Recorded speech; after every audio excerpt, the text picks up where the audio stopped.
How's it going, everybody? Glad to have you here. In this video, we are going to talk about how I purchased this car completely online. And what I want to is answer some questions and dispel some fears that a lot of people have about buying and negotiating your deal online. So let's talk about it. I'm just talking about buying brand new cars. So you always need to test drive the car. Never buy anything without test driving, even if it's brand new. Make sure that everything is to your liking. One of the things that I always recommend is test drive it more than once, because the first time you test drive a new car, it's a new car. It's going to be awesome. So you need a second test drive just to make sure that that is exactly the car you want. I actually tested several cars. If you watched my previous video on why I didn't pick the IS500, you'll see that I actually tested various cars before making the decision to buy this one. Then I just started gathering information. I gather all the prices from the dealerships around me. I'm in the Houston area, so I scanned every single dealership in the Houston area. Then I actually went and did a wider search. I think I did over 300 miles, so I could encompass even Dallas. And I started looking at all of those prices and compare with the packages that I wanted. It turns out that the type of car that I wanted wasn't that popular, because even though there's a lot of IS350s out there, there's a lot of them with red interior. I know some people like red interior. I think I've said it in previous videos. I dislike the red interior. It wasn't easy to find one with black interiors, because once they show up, they actually go pretty fast. And that actually says something about what people like. So I found a dealership in Dallas that actually had a car in Cloudburst Gray. This dealership also does the add-ons things, but when I talked to the sales rep, he said, hey, if the car doesn't have any add-ons, you can take it without any add-ons. So he sent me some pictures. It had no add-ons, fantastic. But then I saw on his website that there was another car that had the handling package, which the gray one didn't have, but the black one did. And I was really interested in the handling package. And the car was in transit, so I told him, hey, this is the car that I want. And yeah, let's do it. Just send your driver's license through our application portal, and that's it. So what was interesting was that this dealership didn't ask for a deposit. They usually do. And I'm very like okay when then asking for a deposit, because that's actually money that's gonna go into your car. So, and it's usually like at least 9 times out of 10 that deposit is refundable. So I don't mind for them to asking for a deposit for a car that's in transit. So I ended up getting the car at MSRP. So this is the price that I ended up getting the car. This is a window sticker. This is exactly what I pay for the car, which is, you know, the price of the car from factory with all the packages and the handling, which is part of what you need to pay, like delivery and handling. That's actually part of Lexus. After that, because the car was in transit, it was the waiting game. So if you are ordering a car, usually this is what you're going to go through. It actually took 2.5 weeks for me to go get the car, because the car was already in port. He just needed to take notice when it was going to be shipped to the dealership. The port, of course, was on the West Coast, so that takes a little bit to get here to Texas. He gave me updates every single week, and sometimes I call him and say like, hey, where's the car?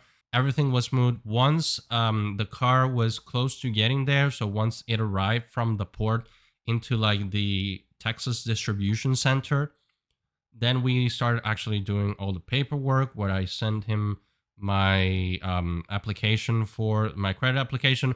I ended up financing with Lexus because they were offering 2.99% for 48 months. There's nowhere else that I could get 2.99%. Like, even if I got my own financing, this was one of those where I didn't even bother to look for my own financing, because the subvented rates from Lexus were so good. So I sent in my application. I asked how much can I put down with a credit card, because we actually did the numbers. If you look here, these are the numbers that he quoted me. And as you can see, he quoted the numbers with 0 down. And I think the process was also smoother, because when I started talking to him, I always asked for out the door. I wasn't focused on how much my payment was going to be. In fact, that was never in my mind. My mind was always on how much the car was going to be. Because when people wanted to stay at a certain payment, and this is where I kind of understand some sales rep is sometimes a person will come in and say, hey, I want a payment of $300, and they are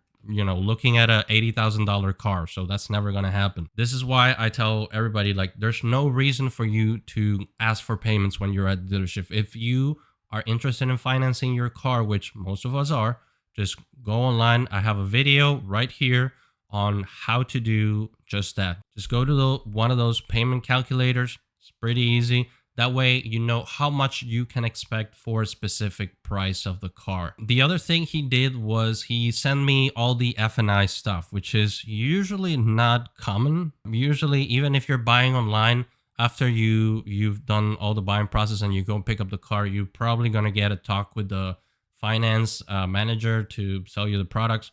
Turns out at this dealership, the sales rep, or at least the sales rep that I talked to, he was also doing F&I, which is F&I, finance manager, all that, which was very surprising to me.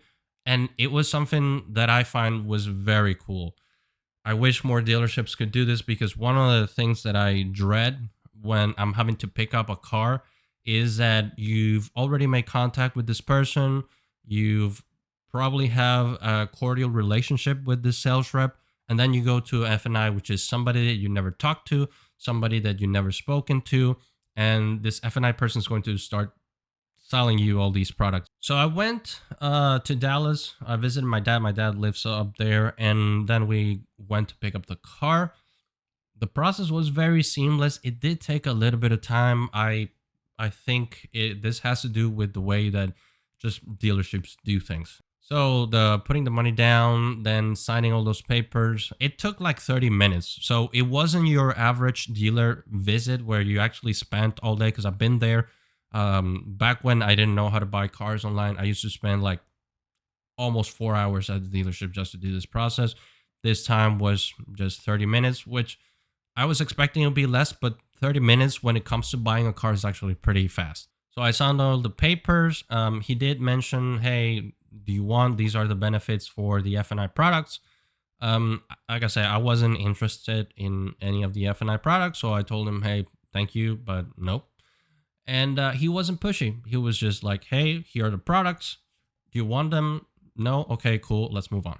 I know that's not the case at every dealership, but I personally think this is how interaction should be. And people would not hate on car dealerships as much if they didn't push stuff. I know you all have to make money, but if a customer is interested in something, they'll buy it. If a customer is not interested and you push once, twice, thrice, they're going to get mad and they're probably not going to come back. After that, just the car was there with a big bow on top, which was pretty funny. I've never had a car like this. I think it's a Lexus thing, where they put a bow on your car. Wife loved that, by the way. It was hilarious. Picking up the car is always a happy day.